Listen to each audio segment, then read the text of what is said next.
Starting off with some breaking updates coming in right this minute. Pakistan must pay for the Pahalgam terror attack. That's the message coming in from the political establishment to the Indian military. In fact, the Indian Prime Minister Narendra Modi has given the Indian military might with a clear, uncompromising directive. According to top government sources, the Prime Minister told the defence brass that the armed forces now have complete operational freedom to decide the mode, the targets and the timing of retaliation against terrorism. And this comes during Prime Minister Modi's high-stakes meeting with the Defence Minister, the National Security Advisor, the Chief of Defence Staff and the service chiefs. Prime Minister Modi affirming that India's national resolve is to deal a crushing blow to terrorism following the Pahalgam massacre.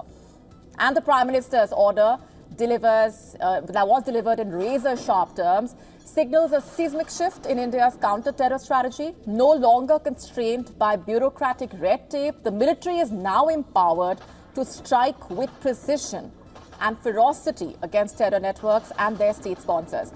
This meeting, remember, coming amid the escalating provocations. Pakistani troops have violated the ceasefire along the line of control 5 consecutive nights, while Islamabad-based hackers target Indian defense portals, including army public schools. And the Indian security forces have already raided multiple terror hideouts in Kashmir, seizing weapons and digital evidence linked to overground workers. Prime Minister Modi's message is unambiguous. India will no longer tolerate Pakistan's dirty work of harboring terrorists. With cross-border firing intensifying and cyber attacks surging, the armed forces are primed to deliver a response that, in Prime Minister Modi's words, inflicts punishment beyond imagination on the perpetrators. Let's go straight across now to our Assistant Editor Foreign Affairs, Siddhant Sibal, for more on that. Siddhant, first of all, give us a quick update of what transpired during that meeting. What are you picking up?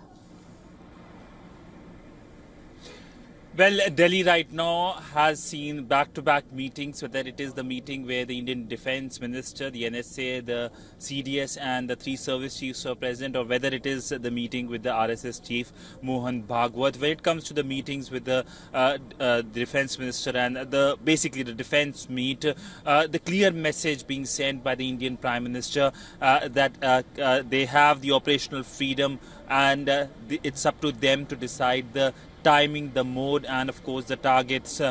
Essentially that is the clearest message from the Indian side when it comes to dealing with the aftermath of the Pahalgam terror attack, and not only in terms of the diplomatic the defense focus. The focus is also on the diplomatic aspect as well. In fact, the Indian External Affairs Minister Dr. S. Jaishankar has spoken to a number of his counterparts who are members of the United Nations Security Council, non-permanent members of the United Nations Security Council like Guyana, Algeria, Slovenia, Greece, which will be the president of the UNSC, and we know that these countries play an important role in terms of the dynamics at the UNSC, where the focus might shift in the month of May.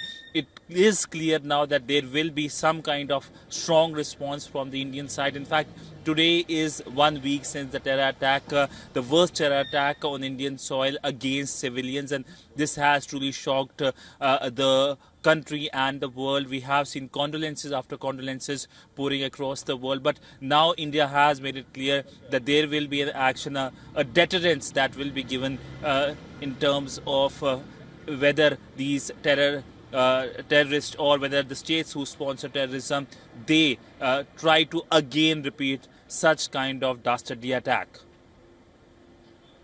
All right, we're leaving it there for the moment, Siddhant. Thanks very much for joining us with those inputs.